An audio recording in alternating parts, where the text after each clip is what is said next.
Ninguém precisa de um pedal novo. Ninguém precisa de uma guitarra nova. Então por que as pessoas compram? Porque elas desejam. É diferente. Tá? Empresas compram por necessidade.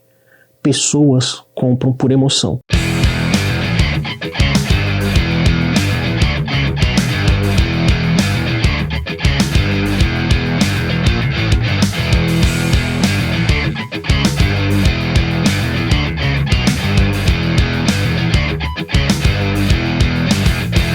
Bem-vindos, estamos aqui hoje com o Brunetti, proprietário fundador da Detone Boutique. Como é que tá, Brunetti? Tudo bom? Tudo bem. E você, Manuel? Tudo bem? Estamos aqui cedo em São Paulo, na estrutura dele, gravando aqui nesse espaço maravilhoso, só com guitarras incríveis. Fala para mim como é que foi seu início com a música, como é que você decidiu fundar a empresa? Cara, o início com a música foi desde muito cedo. Em casa tinha muita música e um cunhado meu, o Rubens, ele tinha umas guitarras. Então eu era criança, ele ia com umas guitarras em casa já, tal, e fiquei apaixonado por aquilo, assisti, ele trouxe dos Estados Unidos aquele Crossroads, aquele filme com Ralph Macchio, Steve Vai, ele contava as histórias, eu ficava maluco com aquilo lá, e arrumei uma guitarra para mim, né, mas nunca fui músico, né, muito pelo contrário, sempre foi uma grande diversão, nada profissional, nunca ganhei um centavo tocando uma nota musical, né, então costumo dizer que tem os Guitar Heroes e os guitarreiros. Eu sou um guitarreiro, né? Assim, só diversão mesmo, cara, nada além disso, né? Então, eu cheguei a entrar na faculdade de música, mas eu saí logo depois para fazer administração e percorrer uma carreira totalmente diferente. E a paixão pela música, ela nunca acabou, mesmo seguindo em outra carreira, a paixão pela guitarra, sempre toquei, sempre tive professores ali me ajudando, né, e eu nunca estudei direito, essa é a verdade da coisa, até hoje eu não estudo, né, mas eu gosto de estar perto desse ambiente que eu gosto bastante, mas sempre foi um hobby. Daí você vai falar, poxa, mas você vende instrumento, vender instrumento é profissionalmente, né, mas eu não toco profissionalmente, então assim, eu não ganho dinheiro tocando notas musicais, né, que o verdadeiro guitarrista, e até as pessoas acham estranho, porque eu falo que guitarrista para mim é o profissional, é o cara que ganha dinheiro, então os outros não são guitarristas, né, é o profissional da guitarra que se chama guitarrista. Então, por exemplo, eu nunca me auto-intitulei guitarrista, eu acho que isso acaba sendo triste para os guitarristas se um cara que nem eu falar que eu sou guitarrista. Eu sou um apreciador da guitarra, é outra história. Se você quiser conhecer mais sobre os nossos pedais, aqui no QR Code, você pode conhecer lá no nosso site www.toniink.com.br, todos os nossos drives, overdrives, fuzz, distortion, high gain, preamps, tem tudo lá, beleza? Num preço super bacana. Usa o cupom VIPEMANUEL para você ter 5% de desconto. Agora a Toniink está com uma super novidade. A gente era conhecido pelos drives e pedais analógicos, estamos lançando capturas com inteligência artificial para Quad Cortex, Tonex, Valiton, Rotone, para todos os bolsos, para todos os gostos. Então, se você quer ter o timbre do seu guitarrista favorito em altíssima qualidade, altíssimo padrão, com bons preamps e afins, é isso aí, é Toniink. Falou? Valeu! E como é que foi essa ideia de montar uma loja? Eu vejo que você tem uma metodologia de trabalho, né? E como é que você desenvolveu isso? De onde vem isso? Cara, isso vem do momento que eu ainda trabalhava no mundo corporativo e eu ia muito para os Estados Unidos a trabalho. E o que aconteceu? Teve um dia que eu sempre gostei muito do YouTube, da internet, assistia as reviews e vídeos e tal, essas coisas no YouTube, vendo equipamentos, lançamentos, tal, etc. E tinha uma loja particularmente que eu gostava muito, que era a Wildwood. E um belo dia eu estava em Denver, lá no Colorado, um frio assim absurdo, eu acho que estava menos 27. E eu fiz um post no Facebook, falando, nossa, menos 27, que sem encostar o zíper da roupa na boca, você gruda, cara, é um negócio absurdo. E aí um colega falou, cara, você tá do lado da Wildwood. Eu falei, pô, não é possível. Aí eu falei, puxa, fui pesquisar, tava ali perto. Falei, eu vou dar uma passada na Wildwood. Dei uma fugidinha de uma reunião para outra. inclusive minha chefe, que era uma americana, estava lá, e eu falei, putz, queria visitar essa loja. Vou com você. Aí a gente fugiu da reunião, eu e minha chefe, a gente foi para essa loja aí, que dá uns 40 minutos de Denver, no meio do nada, cara, só neve para tudo quanto é lado. E eu não achei a loja, porque para mim, se você foi na Guitar Center, se você foi na Chicago Music Exchange, se você foi na Sun Mesh, lojas imensas, grandes, e para mim a Wildwood era do tamanho desse prédio que você entrou aqui, que você viu que esse prédio é gigante, né? Que a gente tá, eu achava que era uma estrutura assim imensa a Wildwood, e não é. É uma estrutura parecida com essa que você está aqui. É uma estrutura muito pequena. Tem um galpão gigante, obviamente, mas a estrutura que ficam as pessoas é muito pequena. Tanto é que eu passei na frente 3 vezes e não achei. Parece que recentemente eles mudaram de lugar. E aí eu entrei na Wildwood, depois de passar pela rua umas 3 vezes, e encontrei uma pessoa veio me atender. Eu falei, olha, eu estou aqui, dando uma volta entre uma reunião e outra, eu só queria dar uma olhadinha. Não, vai ser um prazer te mostrar. Daí o cara me tratou, cara, super bem, me mostrou todas as guitarras. Ele se chamava Lance. Ele falou, eu sou o Lance, sou um dos sócios, me apresentou, os outros sócios da empresa estavam todos ali. Uma sala mais ou menos desse tamanho aqui, né, com os instrumentos pendurados na parede. A gente começou a conversar e tal. E, cara, fiquei lá conversando com ele um tempão, né, um monte de curiosidade e tal. E algumas guitarras na parede tinham preços, outras tinham NFS, escrito NFS. Falei, que interessante e tal. Aí perguntei de uma, falei, cara, essa daqui tá quanto? Daí que guitarra é essa daqui? Daí ele me falou, não, essa guitarra é o protótipo do Bonamassa, a primeira Gibson Custom Shop que o Bonamassa recebeu para avaliar o modelo dele, é essa daqui, que ele deixou aqui com a gente e tal, não sei o que. Eu falei, que legal, quanto que é? Aí ele falou, NFS. Cara, desculpa, eu não sei o que significa NFS. Not for sale. Eu falei, uau, eu quero. Aí ele falou, se você quiser a gente negocia, né? Tipo, é um negócio interessante, né? Que nos negócios a gente fala muito de gatilho mental. Isso é um gatilho mental, né? Que ele fez, é um gatilho mental que você coloca lá, fala, não tá à venda. Pô, se não tá à venda, você deseja muito mais, né? Eu falei, putz, eu quero essa guitarra e tal. E aí, enfim...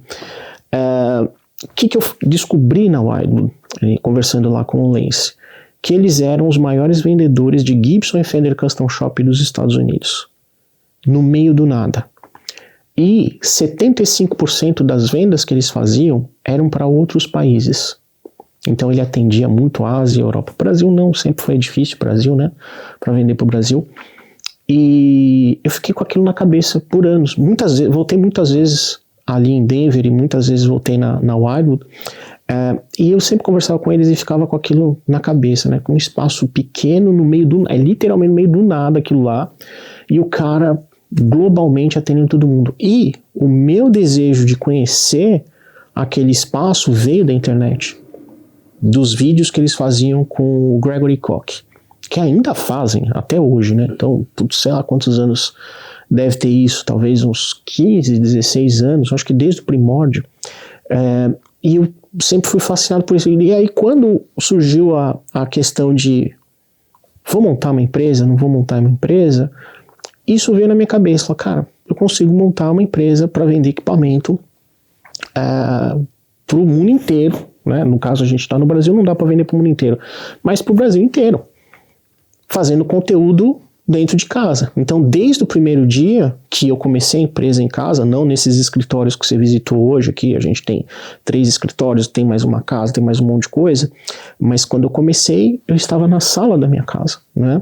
Mas eu tinha essa preocupação, falei assim, preciso entregar valor, preciso entregar conteúdo para fazer a venda. E eu queria o quê? Eu queria que a pessoa que tivesse contato com o produto, ela visse exatamente o que ela receberia. Então tinham cuidado de fazer boas fotos, bons vídeos, e naquela época eu que tocava, e com as minhas limitações, mas eu fazia vídeo. Ainda faço de vez em quando, né? De vez em quando eu torturo aqui a audiência para ouvir alguns acordes que eu toco e tal, mas a preocupação era mostrar o visual, os vídeos, escrever sobre equipamento, colocar detalhes e trabalhar dessa forma. Então foi assim, sozinho no primeiro ano.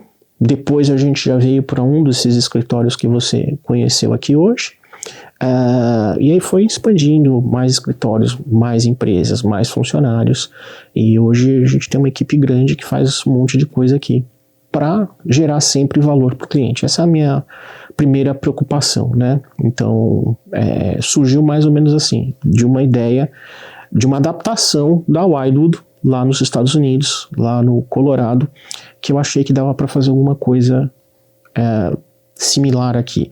É claro que a capacidade que esses caras têm de vender equipamentos high-end, ter acesso a esses equipamentos é infinitamente maior do que qualquer empresa brasileira, né? Mas se algum dia isso for possível, a gente ter acesso a esses equipamentos e tudo mais, cara, a gente parte para o mundo, a gente vende para o mundo inteiro. Interessante, né? Você tinha uma visão, uma referência de uma empresa gigante, pensando no mercado brasileiro, mas você começou com o que você estava ali disponível ao seu alcance, né? Não esperou a condição de criar a estrutura para você começar a trilhar o caminho para você chegar naquela visão. Você falou que você começou em casa e depois, com o tempo, foi aprimorando e desenvolvendo. Como é que você estrutura isso para você oferecer? Eu vi que você oferece cursos e mentorias. Como é que que dicas que você dá para as pessoas que estão começando? Cara, curso, mentoria é uma outra empresa, né, que eu tenho que faz isso, que é a BCS, Business Content Studios. Mas o que aconteceu é que eu tinha que fazer muita coisa, criar vídeos, criar impacto, porque o que acontece, a gente vende produtos e você também vende esse tipo de produto, que eu vou falar que ninguém vai ouvir, tá? Ninguém precisa do teu produto, cara. Ninguém precisa. Ninguém precisa de um pedal novo, cara. Ninguém precisa de um pedal novo. Ninguém precisa de uma guitarra nova. Então por que as pessoas compram? Porque elas desejam. É diferente, tá? Empresas compram por necessidade. Pessoas compram por emoção.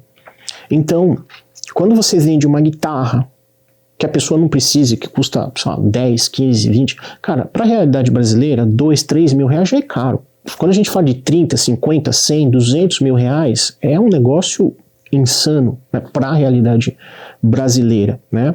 E uma pessoa, para comprar um produto desse, ela precisa desejar esse produto, porque ela não precisa. Porque não existe esse negócio de, vamos fazer uma comparação entre o produto de 3 mil reais e o produto de 30 mil reais. Cara, dificilmente uma pessoa vai identificar a diferença de uma guitarra de 3 mil e de 30 mil. Dificilmente. Auditivamente falando, cara, o timbre, cara, fizer um teste, o cara não ouve, não consegue sacar isso. Aí eu fiz um teste outro dia a gente fez um teste aqui com 3 captadores. Peguei uma Tajima Memphis, que eu considerei que o captador custa 100 reais, peguei uma outra Tajima com captador do Zaga, que é um captador já bem bacana, e peguei uma outra guitarra com captação Klopman, que é uma captação, a gente faz um trabalho para essa empresa, uma empresa alemã, que custaria 6 mil reais aqui no Brasil. E a gente fez um teste com 3 timbres, cortei os headstocks, não falei qual que era, falei, cara, qual que você acha que é o timbre de 100, o de 500 e o de 6 mil reais? As pessoas julgaram que o timbre mais bonito para elas era o timbre mais caro. E por incrível que pareça, a Tajima de 100 reais, as pessoas gostaram mais, que eram uns captadores cerâmicos, simples e tal, que para aquela situação as pessoas acharam bacana. Então não existe esse negócio de preço versus qualidade. Cara, eu não sei quanto custa os seus pedais, mas tem pedal chinês de 300 reais que são bons. Eu não sei a durabilidade, mas que o timbre é bom e funciona. E a questão de você vender esse tipo de produto, você precisa trabalhar realmente com a emoção das pessoas. E a emoção você vai despertar como? Com conteúdo bacana, com imagens bacanas, com vídeos bacanas, timbres legais, com play legal. Por isso que eu não toco mais, né? Eu deixo os caras que entendem tocar, né? Já gravei uma tonelada de gente boa aqui, continuo gravando todos os dias guitarristas excepcionais, né? Você estava até falando do Ricardo Marins, né? O Ricardo Marins tem uma história interessante. Esse sofá aqui tem uma história muito louca. Tem uma loja aqui em São Paulo que chama R. Valentim. Então vários desses móveis, inclusive essa cadeira e tal, vieram dessa loja R. Valentim. E o Roberto, que é o dono dessa loja, um belo dia me ligou. Eu estava levando um amplificador para um técnico e era do lado da R. Valentim, ele me ligou, falou, Brunetti, chegou um sofá aqui que tava com o Ozzy. Eu falei, pô, cara, quero ver. Ele falou, tô reservando para você. Porque o Roberto, quando tinha esses grandes shows aqui em São Paulo, o Hollywood Rock e tal, essas coisas todas, ele que mandava a decoração dos camarins. E esse sofá aqui foi o sofá que ele mandou pro camarim do Ozzy. E quando voltou, ele me ligou, ó, tá aqui, o Ozzy tava sentado nesse sofá, você quer? Eu falei, quero. E quando ele chegou, eu acho que o primeiro vídeo que eu fiz foi com o Ricardo Marins. E esse sofá não era desse jeito, ele era a bandeira da Inglaterra, né? E, cara, maravilhoso e tal. Só que o que aconteceu, cara? Eu gravei o Ricardo, gravei mais um, gravei outra pessoa, e aquele sofá, só dava o sofá. Bandeira da Inglaterra, né, e tal, não sei o que. Eu falei, putz, eu não vou poder ficar com esse sofá. Porque se você olhar, por exemplo, todo o conteúdo que eu faço, ele é um conteúdo para destacar o instrumento. Então aqui, se a gente pegar uma guitarra agora, essa guitarra vai estar destacada, porque esse sofá não chama atenção, nada chama atenção. Não tem uma parede vermelha, nada disso. Por quê? Porque são elementos neutros para que a imagem do instrumento fique melhor. Aí eu decidi colocar um couro preto. Minha esposa queria arrancar minha cabeça fora, mas eu falei, mas não preciso, porque senão esse sofá vai ficar muito marcado. E eu uso, cara, isso daqui deve fazer, sei lá, 8 anos já, mais ou menos, né? Então tá aqui 8 anos preto, mas essa história do sofá. Então eu sempre tive essa preocupação de entregar muito valor, muita emoção, porque não é um produto que as pessoas compram pela razão. Falam assim, não, veja bem, esse produto está custando 35 mil reais, faz todo sentido comprar. Não, não é isso. A pessoa, cara, eu preciso desse negócio. E quando eu falo isso, né, existe essa paixão por qualquer coisa, pela blusa que você está usando, pelo tênis, pela calça. Cara, eu lembro uma vez, estava nos Estados Unidos também, e eu peguei uma tarde lá para fazer umas compras, né, e mandei um WhatsApp aqui para minha filha. Eu falei, ó, Larissa, estou aqui numa loja, você quer alguma coisa? Eu falei, pai, eu quero uma calça, traz uma calça para mim. Eu falei, tá bom, manda até uma loja, alguma coisa. Eu falei, quero da loja tal. Cara, eu tava comprando essas calças, eu só uso essa calça aqui, essa calça é uma Levi's, tem um número lá, e eu sempre compro a mesma calça, ela só tem umas cores diferentes, mas eu uso a mesma calça. E cara, na época eu pagava, sei lá, $25 cada calça. E eu peguei e fui na loja que ela falou, que chamava Diesel. Cara, quando eu cheguei na loja, a calça custava $500. Eu falei, Larissa, você tá louca? $500? Eu não vou comprar essa calça, né? Eu falei, não, pai, que legal, não sei o quê. Aqui no Brasil custa 8 mil reais, 7 mil reais. Eu falei, nossa, vocês estão malucos, né? Uma calça. Mas é o desejo, né? Eu não tinha o desejo daquela calça, mas a minha filha tinha o desejo, e depois ela começou a ganhar o dinheiro dela, ela compra o que ela quiser. Se ela quiser gastar 5, 10 mil reais com a calça dela, ela gasta, né? Gasta com celular, as pessoas gastam com celular, gastam com as coisas que elas gostam, né? Então, é um trabalho de você realmente entregar valor e despertar o desejo para aquilo, né? Senão a pessoa não vai ver aquilo, você mostrar uma guitarra como você mostra um saco de batata. Cara, é diferente, né? É diferente. Restaurante. Você deve ir em restaurante bom. Você mora lá na Barra, né? Tem restaurante lá na Barra bom, que deve ser um lugar mais ou menos. Você vai pagar um valor ok. E deve ter restaurante lá que é uma pancada de dinheiro que você tem que tirar do bolso. Mas a experiência é diferente. A experiência é diferente, o atendimento é diferente, o ambiente é diferente. É mais ou menos isso, né? Hambúrguer, se você quiser comer, paga, sei lá, R$25, você compra 2 Big Macs hoje no McDonald's aqui em São Paulo. Mas se você quiser um hambúrguer gourmet, os caras tem, sei lá, tem hambúrguer aqui em São Paulo de 150, R$200. Nunca comi, tá? Não sei se é tão bom assim, mas não me despertaram o desejo de pagar 200 pau no hambúrguer ainda, né? Mas quem sabe algum dia, né? Quem sabe algum dia. Eu vi que no Instagram da Detone Boutique tem muitas histórias interessantes e essas histórias são parte desses elementos, né, que despertam o nosso desejo para esses pedais, amplificadores, guitarras. Mas tem muita informação ruim na internet, assim. Então, assim, como é que você faz esse processo de pesquisa para poder gerar esse conteúdo e passar um conteúdo de qualidade, porque tem muitos mitos, né, no nosso meio, né, sobre o Van Halen, qual amplificador, se a válvula era assim, se era assado, se tinha variac, se não tinha, e como é que você faz essa... É interessante isso, cara. Quando eu comecei com esse negócio, por que eu comecei? Porque eu tinha a falsa impressão de que eu entendia de instrumentos. Eu entendo de guitarra, eu achava que entendia. Cara, uma semana vendendo instrumento, eu descobri que eu não sabia nada. Falei, cara, eu não sei nada. Todos os anos que eu comprei e vendi guitarras pessoais, né? Montando uma coleção, conversando, aqueles fóruns, aquelas discussão no WhatsApp com a galera. Cara, descobri que eu não sabia nada. Eu não sabia o que era timbre, eu não sabia o que era madeira, E muitos mitos que as pessoas têm, logo que eu comecei, eu tinha uma certa restrição com aquilo. Eu falei, cara, eu não acredito nisso, esse cara tá falando abobrinha. Mas quando você começa a trabalhar com algo que você não domina, que era o meu caso, graças a Deus eu imediatamente eu tomei um tapa de humildade. Falei, cara, não dá para seguir desse jeito. Eu preciso entender se isso é verdade. Eu não posso ouvir a opinião do outro sem ter testado, sem ter comprovado e achar que aquilo é verdade ou mentira. Porque o que acontecia, né? Eu colocava um negócio, colocava a minha impressão, aí vinha um cara lá e falava assim, você tá falando uma puta besteira, porque isso é assim, assim, assim. Eu lembro muito bem o dia que eu comprei um mini rectifier da mesa Bug. Cara, eu acho que foi um dos primeiros mini rectifiers que apareceram no Brasil, eu comprei. Isso pré-Detone Boutique, tá? Na minha época de executivo. E aí, cara, eu lembro que eu postei um vídeo num grupo que a gente tinha lá, tal, falando do amplificador, e vi um cara falando um monte, falando, você não sabe nada, é isso, aquilo, pá. E eu falei assim, pô, tudo bem, mas você tocou no amplificador? Não preciso tocar.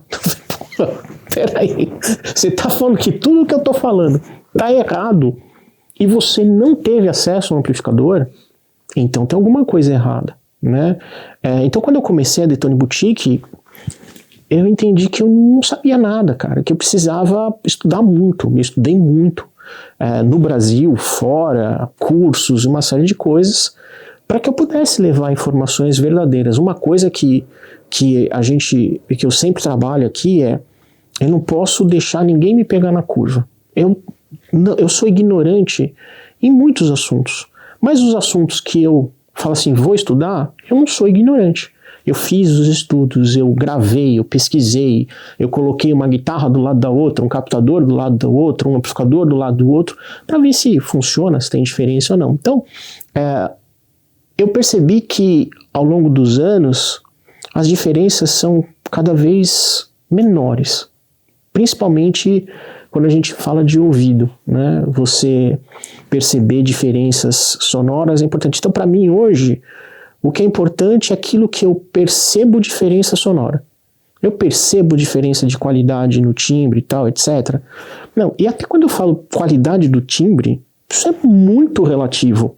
Porque qual a banda que você mais gosta? Uma que eu mais gosto? Atualmente estou ouvindo muito Soundgarden. Soundgarden, eu sou Megadeth, adoro Megadeth. Cara, não tem nada a ver o timbre de um com o outro. Então você fala assim, cara, eu gosto de Soundgarden. Eu vou falar, Soundgarden, o timbre é uma porcaria. Aquele Quintail não toca porcaria nenhuma. Quem toca é o Marty Friedman, Kiko Loureiro, o Dave Mustaine. Gosto, né? Cara, é gosto, né?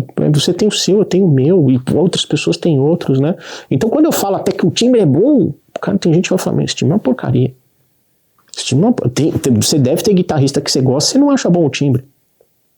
Por exemplo, Rust in Peace do Megadeth, eu acho que é um dos melhores álbuns de metal já feitos pela história. Só que o timbre desse álbum, pra mim, é horrível. Aí você pega os álbuns do Soundgarden, cara, eu acho que eles são obras-primas, do ponto de vista de produção, de timbre, de mix, master, é uma obra-prima. Já o Rust in Peace do Megadeth, cara, eu acho terrível, mas as músicas são muito boas. Então, é muito relativo isso. E eu acabei optando por ouvir muito as pessoas e aceitar o que elas se importam. Por exemplo, tem um colega meu que uma vez a gente estava negociando, eu lembro até hoje, uma 335, e ela era, sei lá, 80 alguma coisa, 89, 90, sei lá. E não tinha nenhuma informação se ela era long tenor ou não. Não tinha, cara. Eu pesquisei em tudo quanto era lugar. Não tinha essa informação dessa guitarra.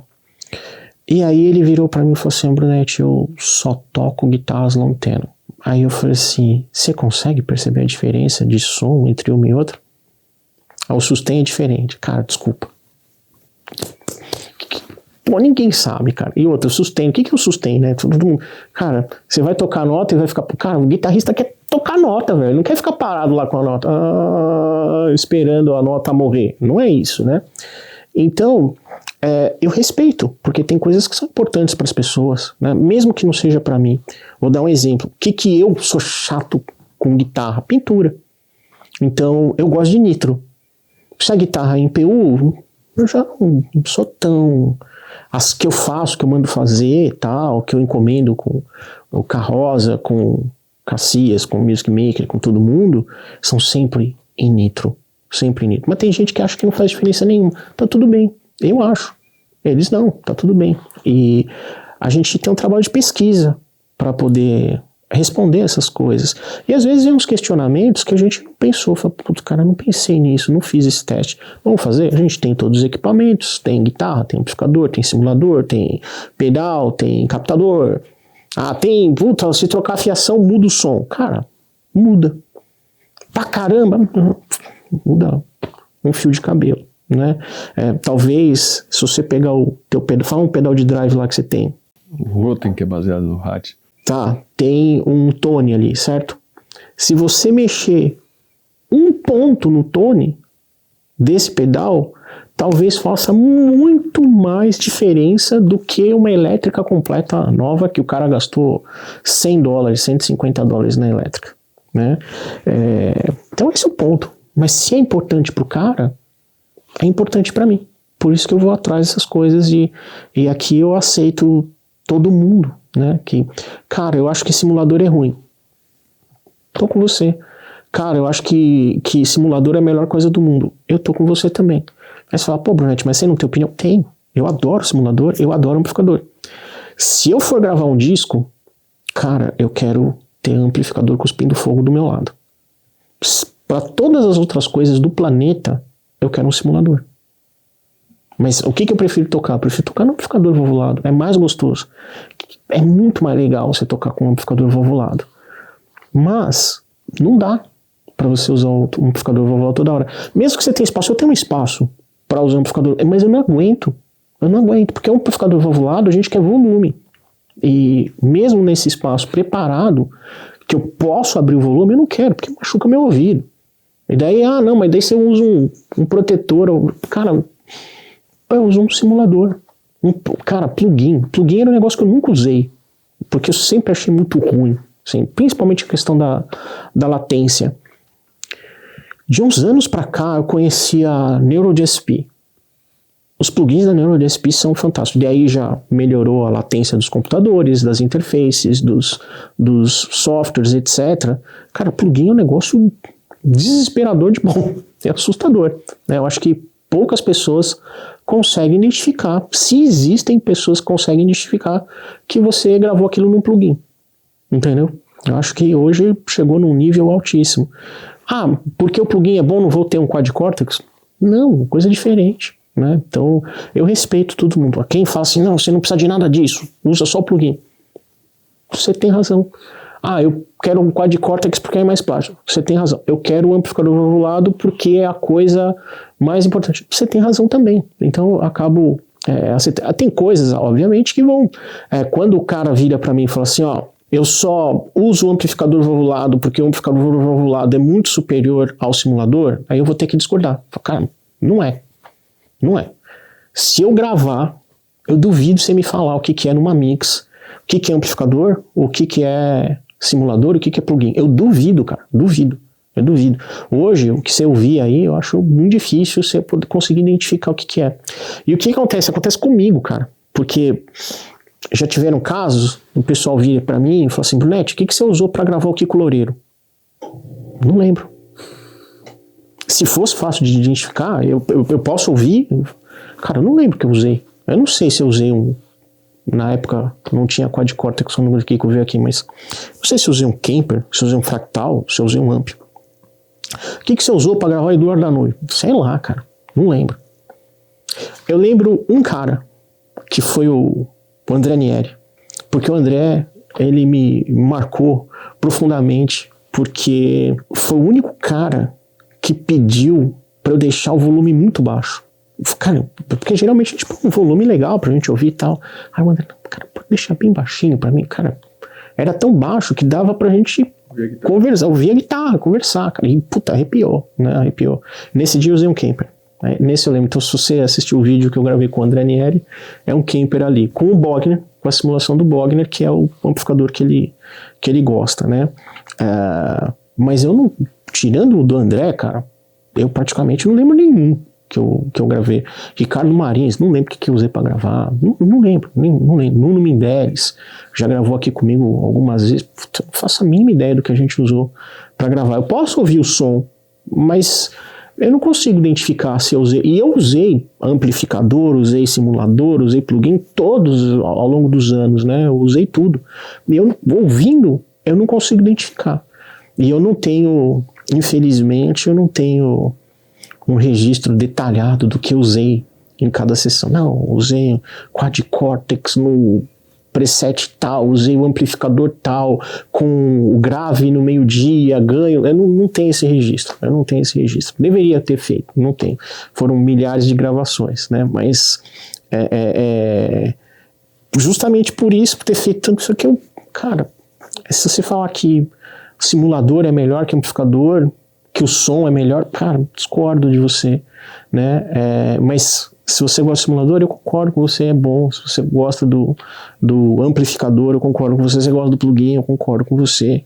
Se você falar assim, cara, saiu um negócio chinês que custa R$112 e tem um som melhor que o Fractal, cara, eu vou comprar, porque R$112 eu vou comprar, e eu não duvido que seja verdade, entendeu? Então, o respeito pela opinião, mas alheia, mas também a comprovação daquilo que você está falando. Eu não gosto de falar coisa que eu não sei, que eu não experimentei, que eu não testei. Então, às vezes, as pessoas me perguntam alguma coisa que eu realmente não sei. Cara, você testou, o que você achou do Mower XYZ?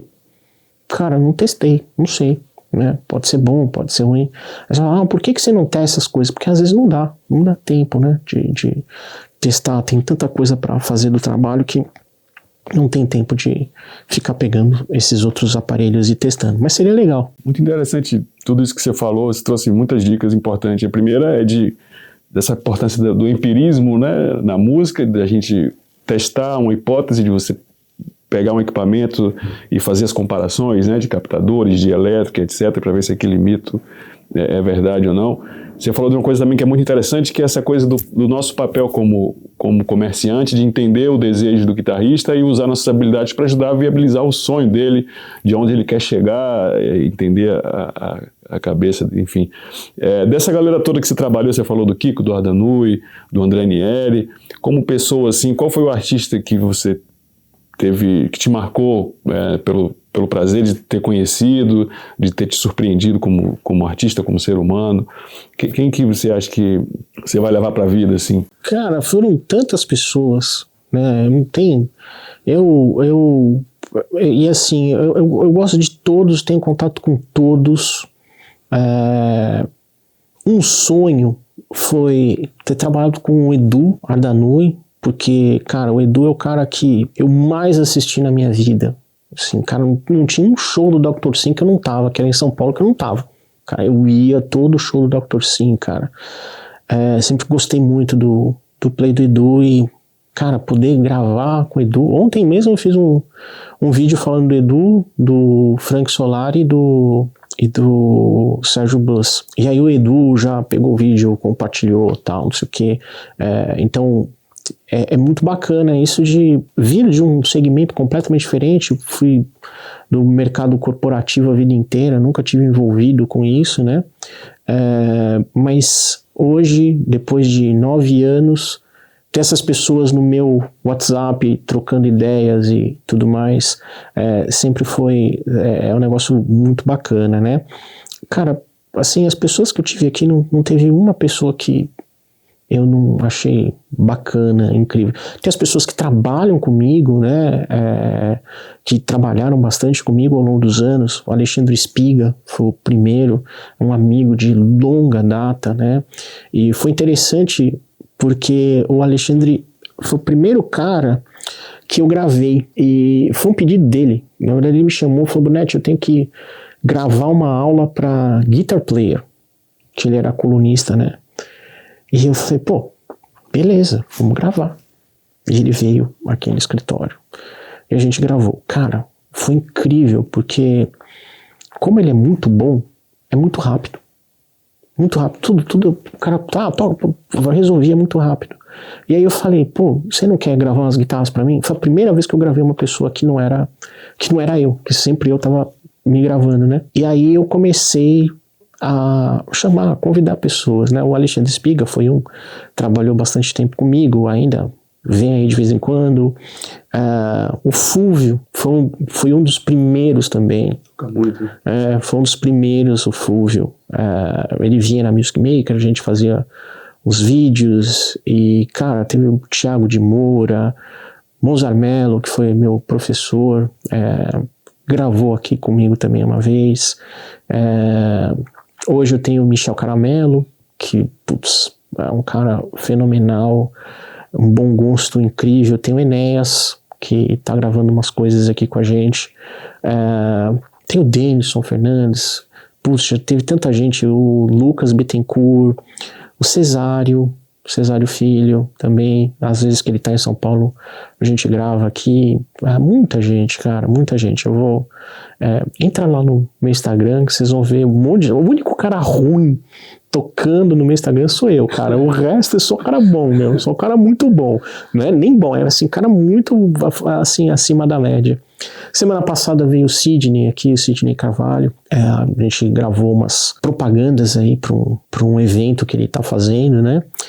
E é uma das coisas que a gente faz aqui, né? A gente, nessa outra empresa, a gente grava muito conteúdo para empresas, tanto no Brasil quanto fora, cursos, mentorias, tal, etc., que a gente faz. Esse aqui é um dos espaços que a gente faz isso. E o que você considera assim um pedal premium, uma guitarra premium? Existe essa categorização? O que você acha que faz um instrumento ser acima da média? Exclusividade e raridade, né? Tudo que é exclusivo e raro acaba sendo mais caro, né? Então o clone é exatamente isso. Por que o clone custa o que custa? Porque é raro e é exclusivo. Eu preciso gastar o valor do clone? Não, você sabe bem disso, não precisa. Se você comprar pedais aí muito mais baratos, você vai ter aquele som. Mas você pega, por exemplo, o Dumble, cara, exclusivo e raro, né? Vai estar lá $100 mil, $200 mil, $300 mil, esse amplificador. Mas tem opções? Tem. Se duvidar, daqui a pouco sai uma opção no plugin que vai custar $150.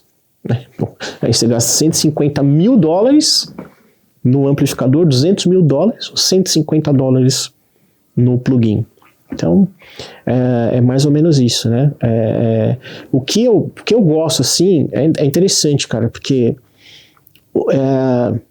eu adoro as minhas guitarras nacionais, as minhas guitarras da Music Maker, da Carroza. Tem uma que tá chegando da Caxias.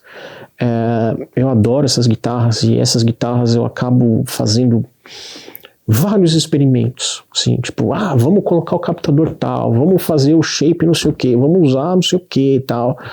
São as guitarras assim que eu acabo me divertindo mais. Tem as minhas guitarras aí de coleção que eu não mexo, né, que são, às vezes tem valor emocional tal. Eu tenho uma guitarra que é uma Dolphin, que foi uma guitarra igual à primeira guitarra que eu tive, não é a mesma, é igual à minha primeira guitarra, que eu acho que eu paguei muito caro, porque eu paguei acho que uns R$600, eu achei na pandemia, e é uma guitarra que não vale R$50, de tão ruim que ela é de tocar, tal, estado de conservação, tal. Mas, por exemplo, tem uma guitarra que eu uso bastante, que eu sempre falo dela, que é uma Tajima Memphis.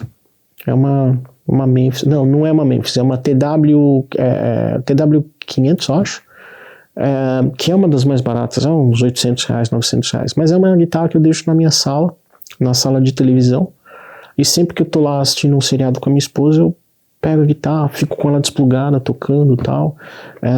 Eu acho uma ótima guitarra pelo preço, guitarras nacionais, adoro o Charvel, então o Charvel Custom Shop tem algumas lá, gosto de Gibson, gosto de Fender, eu gosto mais de guitarra shredder, sabe, assim, então White Lightning da Fender, que são aquelas guitarras com Floyd, aquelas extratos com Floyd, Custom Shop, eu acho que são incríveis. Esse tipo de guitarra são as guitarras que eu mais curto pra mim, né? Assim, mas eu gosto de todas, eu gosto de Tele. Tem algumas, falar que eu gosto de todas é mentira. Tem algumas que eu não teria. Por exemplo, Gretsch. Gretsch é uma guitarra que não, pra mim, eu não teria uma guitarra dessa. Mas uma questão de conforto, de timbre, Cara, eu acho que as guitarras, eu acho que a gente compra as guitarras igual das guitarras por conta das referências que a gente teve. Eu nunca vi o Dave Mustaine usando uma Gretsch, cara, entendeu? Então, nunca vi o James Hetfield usando uma Gretsch, nunca vi o Edward Danui usando uma Gretsch, por exemplo, né? Então eu acho que a gente quer as guitarras que a gente... tem cara que eu gosto que usa, tem o The Edge, por exemplo, né? O The Edge usa, mas não é o som que eu quero tocar todo dia, entendeu? Mas eu teria uma Gretsch, quando eu falo de Gretsch, eu tô falando de uma Gretsch, por exemplo, uma Country Gentleman, por exemplo, que é uma guitarra cara, tá? Mas aquelas mais baratas, de 5, 6 mil, eu até poderia ter. Para gastar 30, 40, eu prefiro gastar numa Charvel, por exemplo, tá? No meu gosto pessoal.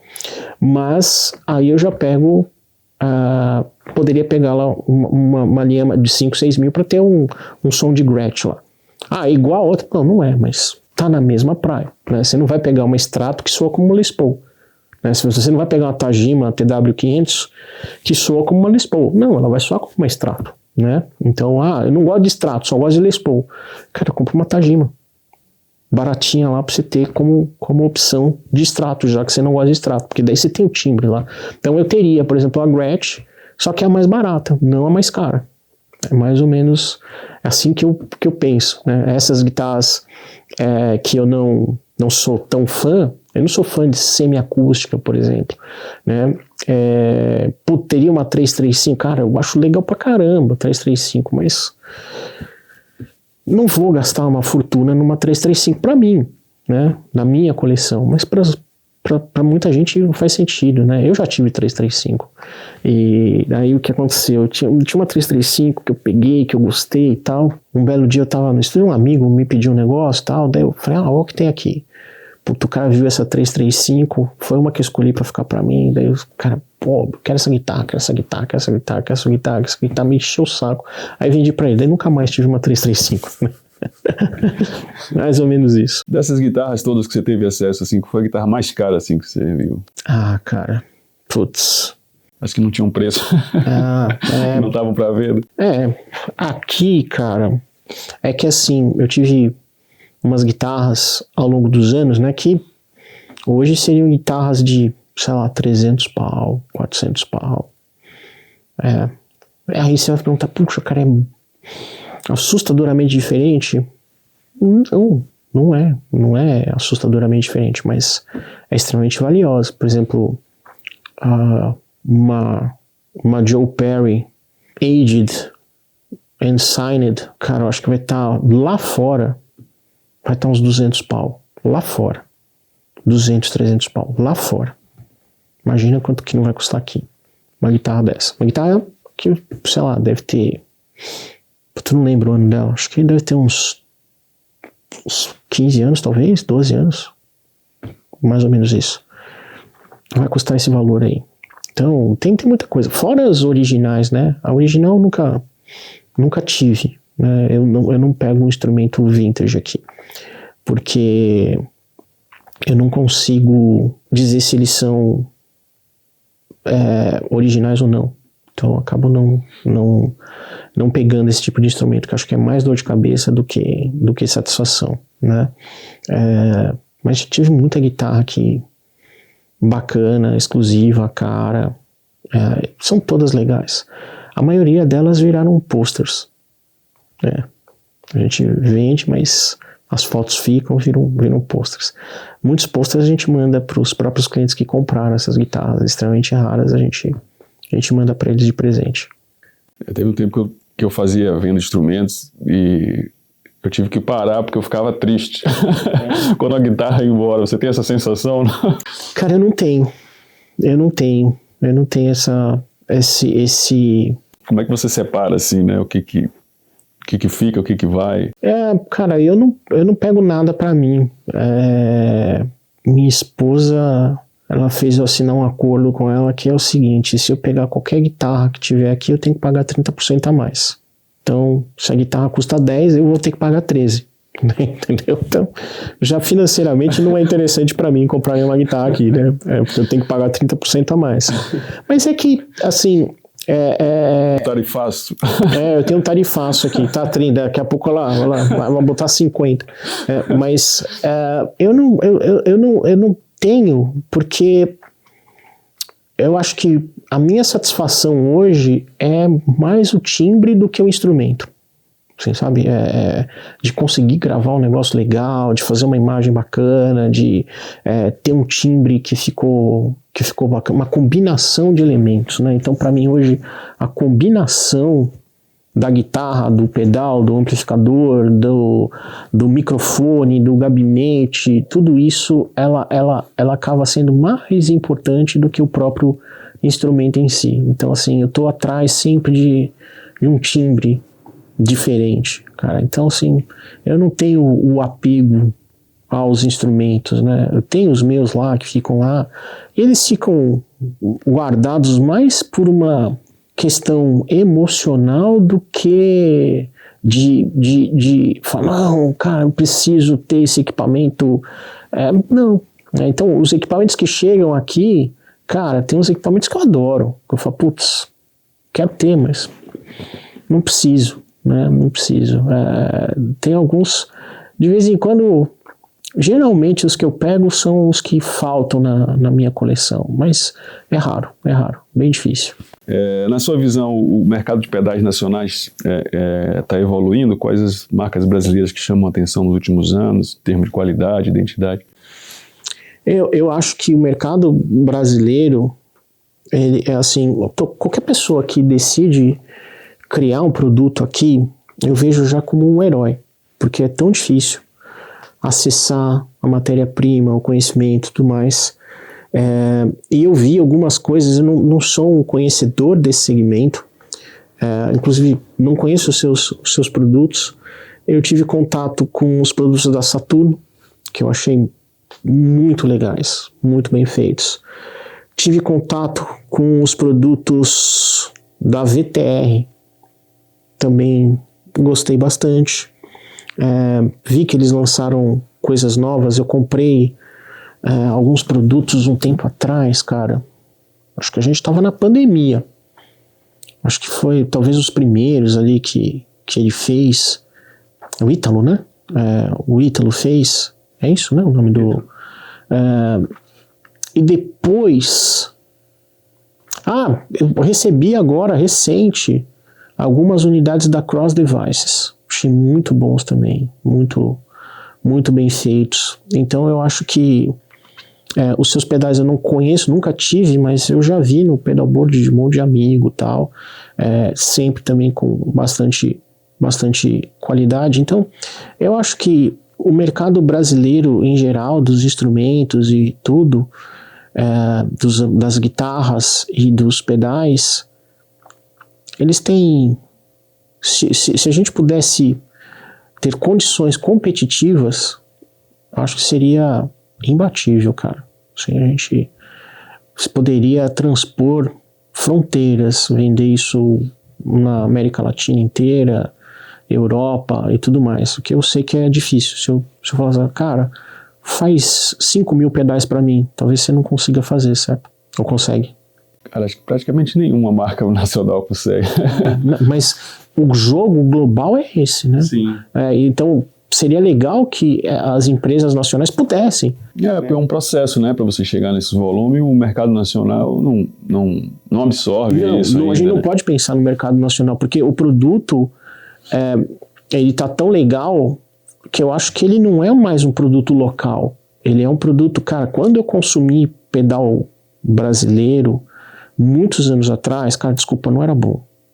Não eram boas as marcas que tinham. Inclusive, eu acho que nem tem mais essas marcas aí que eu consumi lá atrás, né? Mas essas que eu tenho visto hoje, elas são marcas que estão com compromisso de qualidade. Tem um que eu nunca testei também, que é o Darta, mas eu vejo um trabalho, um cuidado, tal, para fazer as coisas, captadores, né?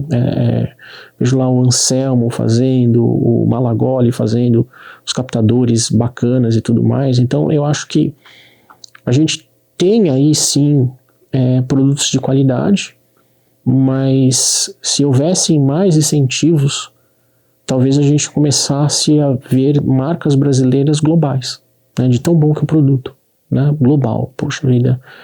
Porque a gente recebe aqui o Flama, o Mower, né, que saiu de um lugar lá na China, muito provavelmente. Mas e os nossos pedais indo para os outros países? Eu acho que esse é um sonho que eu tenho, assim, cara, de um dia ligar para vocês e falar assim, Brunetti, acabei de fazer meu primeiro lote de entregas para o Japão. Pô, que legal, cara, que legal, ficar feliz, né? Então eu acho que do ponto de vista de qualidade, de funcionalidade, de timbre, tá muito bom, né? Mas eu queria ver realmente essas marcas decolando. E eu sei que não é uma questão dos profissionais que estão ali, né? É uma questão mais de estrutura do próprio país, que ainda não permite que as nossas marcas exportem esse tipo de produto ainda. Sim, se um fabricante como eu, essas marcas nacionais que você falou, Saturno, enfim, tivesse como ambição desbravar esses mercados internacionais, quais dicas que você daria? Você disse que trabalhou algumas marcas, você preparou algumas marcas para fazer esse processo, qual conselho você daria para esse fabricante? Trabalhar bastante, a gente trabalha com quatro tipos de conteúdo de descoberta, relacionamento, conversão de vendas e remarketing. Trabalhar esses 4 tipos de conteúdo. Pensar que você tem que entregar para depois vender. Isso daí inclusive é um livro de um cara que eu gosto bastante, que chama Gary Vaynerchuk. Esse livro chama Jab, Jab, Jab e Right Hook, né, que seria o jab, né, vai dando o jab e depois o cruzado de direita para derrubar o oponente. Mas o que é isso, né, na prática? Conteúdo, ajuda e vende, tá? Por quê? Nesse mundo, e aí, a primeira coisa cara, você tem que arrepiar na rede social. Porque é a tua porta para o planeta, tá? A tua porta para o planeta, seja ela qual for, TikTok, Instagram, YouTube, você pode escolher, a que vier no futuro, que vão vir outras, tal. Você tem que estar preparado para fazer isso. E daí eu trabalho com 3 pontos, né? Que eu chamo de método PGC. Posicionamento, geração de oportunidades e conversão de vendas. Você tem que se posicionar como uma empresa diferenciada que tem condição de fazer os timbres que o cara quer, clássicos ou não, novos, modernos, seja lá do jeito que você desenhar a sua empresa. Você gera oportunidades que são o seu direct, o seu WhatsApp, e a partir do momento que você conseguiu gerar isso, você trabalhar a conversão de vendas. Não deixar cliente esperando, não passar informação incorreta, tal, coisas que eu sei, obviamente, vocês não fazem, né? Mas tem muita empresa que ainda peca nesses pontos, né? Então, eu trabalharia nesses 3 itens: posicionamento, geração de oportunidades e conversão de vendas, e os 4 tipos de conteúdo, né? Conteúdo de descoberta, de relacionamento. O que é descoberta e relacionamento? Cara, eu não sei quem é a sua empresa, me conta a sua empresa, o que ela faz. É mais ou menos o seguinte: você é casado? Não. Não? Tem namorada, teve namorado, já foi casado? Já foi casado. Então tá bom, vamos imaginar, você já foi casado. Quando você conheceu, viu pela primeira vez a sua ex-mulher, se você tivesse chegado pra ela e falado assim, não precisa nem falar o nome dela, vou chamar de Maria, tá bom? Chegasse pra Maria, falasse assim, Maria, você quer casar comigo agora? Qual que seria a resposta da Maria? Não. Lógico que não. Ela não te conhece. Ela não sabe quais são os princípios e os valores, não sabe que tipo de comida que você gosta, se você ronca, se você não ronca, se você gosta do Palmeiras, do Corinthians, do Flamengo. Ela não sabe se você gosta de metal, de axé, de pagode, não sabe nada de você. Você não pode chegar com uma conversão de vendas, porque isso é vender. Então, o que acontece? Se eu não conheço a Tony Inc., você não pode chegar para mim e oferecer o teu pedal à venda. Eu tenho que te conhecer. Eu tenho que conhecer os teus princípios. Então, conteúdo de descoberta, relacionamento. O que é descoberta? Cara, a Tony Inc. é uma empresa que faz pedais com esse tipo de approach. Beleza. O que é o relacionamento? Cara, dentro da Tony Inc., eu já sei que a Tony Inc. existe. Dentro da Tony Inc. a gente tem essas linhas de produtos aqui. Produtos de drive, produtos de power amps, isso aqui, isso aqui, isso aqui. Legal, então, já sei, não sabia que tinha uma empresa no Brasil que fazia isso daí. O que é o conteúdo de conversão? Então, descoberta, relacionamento, conversão de vendas. Conversão de vendas, como o próprio nome diz, é um conteúdo de conversão. É o que é casar comigo. Só que não é o que é casar comigo agora, porque nunca vi você. A pessoa já passou por descoberta, já passou por relacionamento. E aí você faz a oferta. Cara, quero te vender o pedal tal por R$2.500. Só que ele já enxergou o valor, já entendeu que o seu pedal vale. Agora, nunca vi você. Não sei o que você faz. Eu tenho um pedal aqui que custa R$2.500. Cara, fala, você é louco. Você é louco. Você é louco. Simples assim. Então, tem que trabalhar na rede social, tem que trabalhar nesse tipo de posicionamento, geração de oportunidades, conversão de vendas, e tem que trabalhar com esse tipo de conteúdo. Quando você faz isso daí, vai ficar muito mais fácil a sua vida, porque quando a pessoa receber uma oferta, ela não vai ficar assustada com aquilo do nada. Não, peraí, quem é esse cara querendo me ofertar um pedal de R$2,5 pau, cara? Você tá louco? De onde você tirou isso? E aí você tá preparado para consumir aquele produto, entendeu? Mais ou menos isso. Esses princípios você trabalha nos seus cursos? Você falou que você tem uma linha de curso, de consultoria, de mentoria? É o que eu ensino, cara. É o que eu ensino. É a forma que eu ensino para fazer negócio, né? Então, se você quer fazer negócio, eu não vejo uma forma mais eficiente do que essa, né? Então, tudo na minha empresa está baseado em cima disso. Todos os cursos que a gente faz, mentorias, treinamentos de vendas, é sempre em cima desses princípios, né? Porque em cima disso você consegue resolver tudo. Você consegue resolver tudo. Então, uma empresa, ela quando apresenta problema de vendas, tal, ela tá com alguma dessas coisas erradas. Alguma dessas coisas erradas. Então, por exemplo, imagine o seguinte, seu direct não tem nada. Você está com problema de posicionamento. Você está com problema de geração de oportunidades. Tá? Então, isso daí não é um problema de vendas. Isso é um problema de marketing. Né? Não tem o direct. Puta, ninguém se interessa por você. Você precisa fazer alguma coisa para alguém se interessar por você. Aí, qual que é o outro problema? Como que tá seu direct? Meu direct tá explodindo, cara, mas eu não faço uma venda. Pô, então você tá com problema de vendas. Ou de oferta. Precisa analisar. Aí vamos ver suas vendas, como é que elas estão. Putz, clientes sendo tratados de formas diferentes, muito tempo para responder, ou então você tem uma oferta completamente fora do padrão de expectativa da pessoa. A pessoa está esperando pagar R$1.000, você está oferecendo por 6. Mas por que eu estou oferecendo por 6? Não, porque meu produto é isso. Não, então, mas o seu conteúdo não está refletindo isso. Que seu produto, porque eu não tenho nada contra o seu produto valer 6. Não é esse o problema. O problema é a percepção. Como é que as pessoas perceberam o seu produto? Seu produto é um produto de 6 ou é um produto de 1? Se a percepção das pessoas for de um produto de 1, cara, você não vai vender por 6. Se a percepção das pessoas for um produto de 6, você vai vender por 6. Não vou vender tanto quanto vende um produto de 1. Lógico que não. Quanto mais caro, menos vendas. Normal isso. Quanto mais caro, menos vendas. Mas a questão é, se você está recebendo muito... Imagina o seguinte, vou fazer pedal de 6 pau. Você não tem pedal de 6 mil, certo? Mas vou fazer um pedal de 6 mil. Cara, o seu direct, ele não pode bombar. Porque se o seu direct estiver bombando, significa que você está chamando um monte de gente que não vai comprar o pedal de 6 mil. Porque o pedal de 6 mil são para poucas pessoas, não são para a maioria das pessoas. Para a maioria das pessoas talvez seja um pedal de R$1.000, puxa, talvez até menos aqui no Brasil, né? O pedal de 6 é um pedal diferente. Então a questão de posicionamento vai te ajudar para achar a pessoa certa, que eu chamo de audiência qualificada. Você vai falar com essa pessoa, entender as dores, desejos, objeções dessa pessoa, criar seus conteúdos em cima disso. Seus conteúdos vão fazer com que essa pessoa entre numa trilha, que muita gente chama de funil, que é de conhecimento do seu produto até a hora de comprar o seu produto. Porque se você chegar para alguém, se você pegar agora, sair aqui no prédio, não sei se você trouxe pedal aqui, se tiver com os pedais aqui na mão, sai aqui no prédio oferecendo os pedais, cara, a probabilidade de você vender é 0.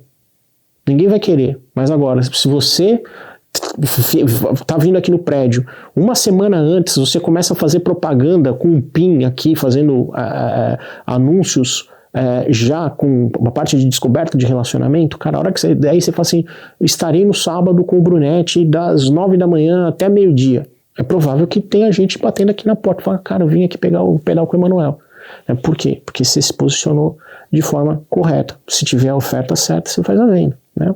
É mais ou menos isso. Então, não é questão de preço, mas é questão realmente de posicionamento.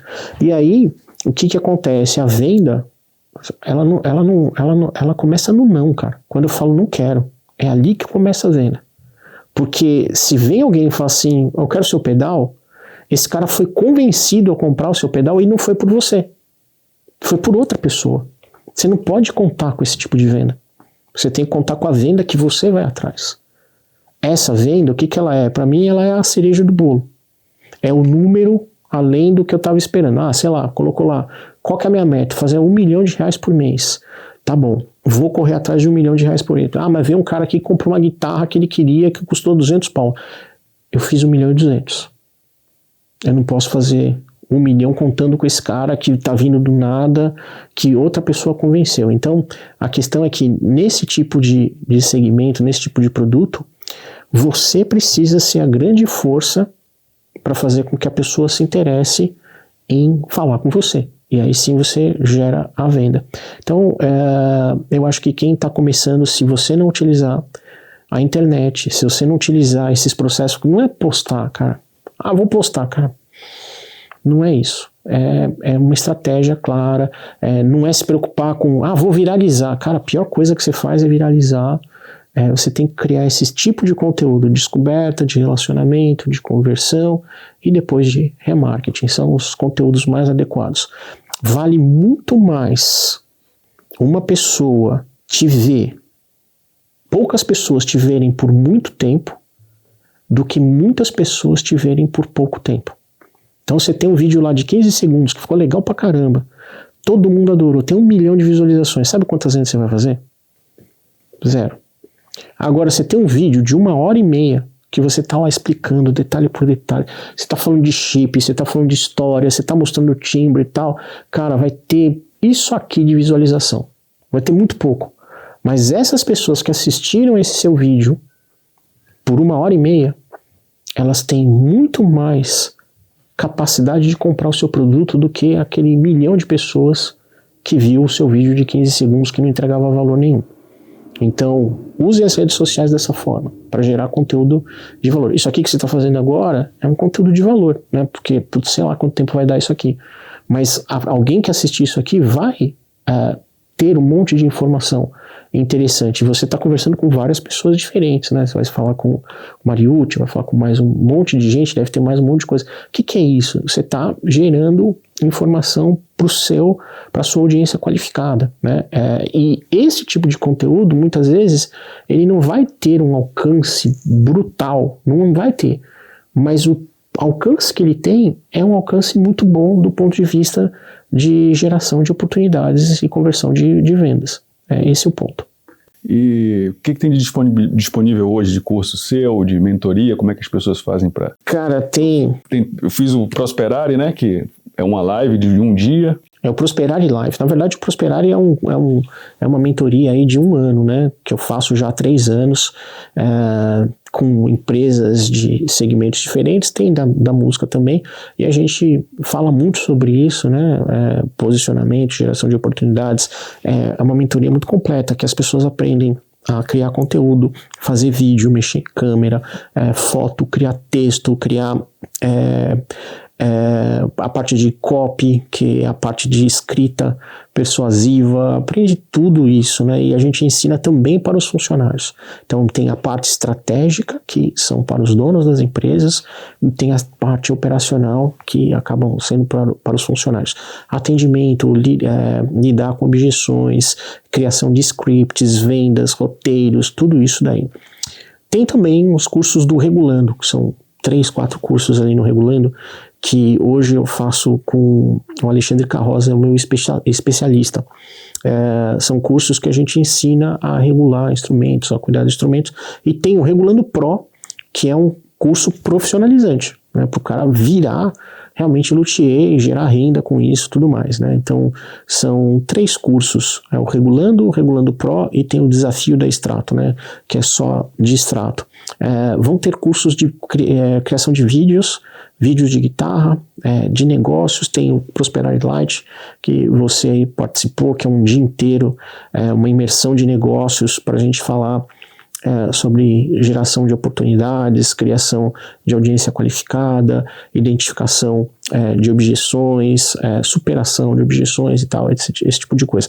É o que eu acho que é o fundamental, porque sem esse não adianta correr atrás de nada, porque senão você vai começar a dar tiro para todos os lados e não precisa, né? Você tem que ser cirúrgico. Na era da internet, você tem que ser cirúrgico. Você não precisa falar com todo mundo, você não precisa entrar na Rede Globo, pagar 5 milhões de reais para falar com milhões de brasileiros, se só algumas dúzias de pessoas têm condição de comprar o seu produto. Você pode ser cirúrgico e falar com essa dúzia de pessoas aí, que vai ser mais interessante para você. Esses cursos são todos online? Tem presencial também.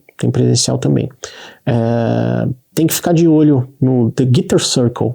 No Guitar Circle a gente tem ali, e vai ter cursos de guitarras também, de instrumentos ali. A gente fechou umas coisas muito legais e são os cursos revolucionários. Pô, mas é um curso de guitarra, cara, espera, que vai ser muito bacana esses cursos que a gente vai colocar ali. Então no Guitar Circle você vai encontrar todos esses cursos, você vai encontrar cursos de luthieria, vai encontrar esses de guitarra, tudo mais, e no meu perfil vai encontrar os de negócios, que no meu perfil eu só falo de negócios. As pessoas acham que eu falo de guitarra. Não falo de guitarra. É que guitarra é o meu negócio, né? A gente vende guitarras, mas eu não fico falando de guitarras lá, eu falo de negócio, como você aumentar o faturamento da sua empresa, como você trazer mais oportunidades através da internet, como você usar os Reels, os Stories, as lives e todas as outras coisas de forma eficiente para gerar negócio. E tem as mentorias e consultorias, você falou que estava trabalhando uma marca para exportar? Não, a gente faz aqui uma prestação de serviço para algumas marcas, para algumas empresas.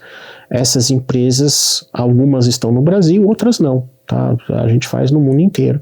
Então a gente gera conteúdo em inglês, em alemão, espanhol, um monte de coisas para outros países. Então, se uma marca alemã quiser fazer negócio com a gente faz, a gente cria todo o conteúdo, a estratégia. Marcas americanas, marcas brasileiras, a gente também pode fazer, criar estratégia, conteúdo para essas marcas aqui, nesses espaços que a gente tem. Então, basicamente isso que a gente faz hoje. Bacana. Bastante coisa. Muito obrigado. Praticamente uma consultoria, uma manhã de muito aprendizado. Eu que agradeço. Com certeza vou fazer os cursos. Legal. É realmente um conteúdo muito denso, muita experiência, né? E a união, né, dessa experiência de mercado, de gestão, junto com essa paixão pela música, tudo a ver. Obrigado, Brunetti. Espero que a galera de casa tenha gostado aí.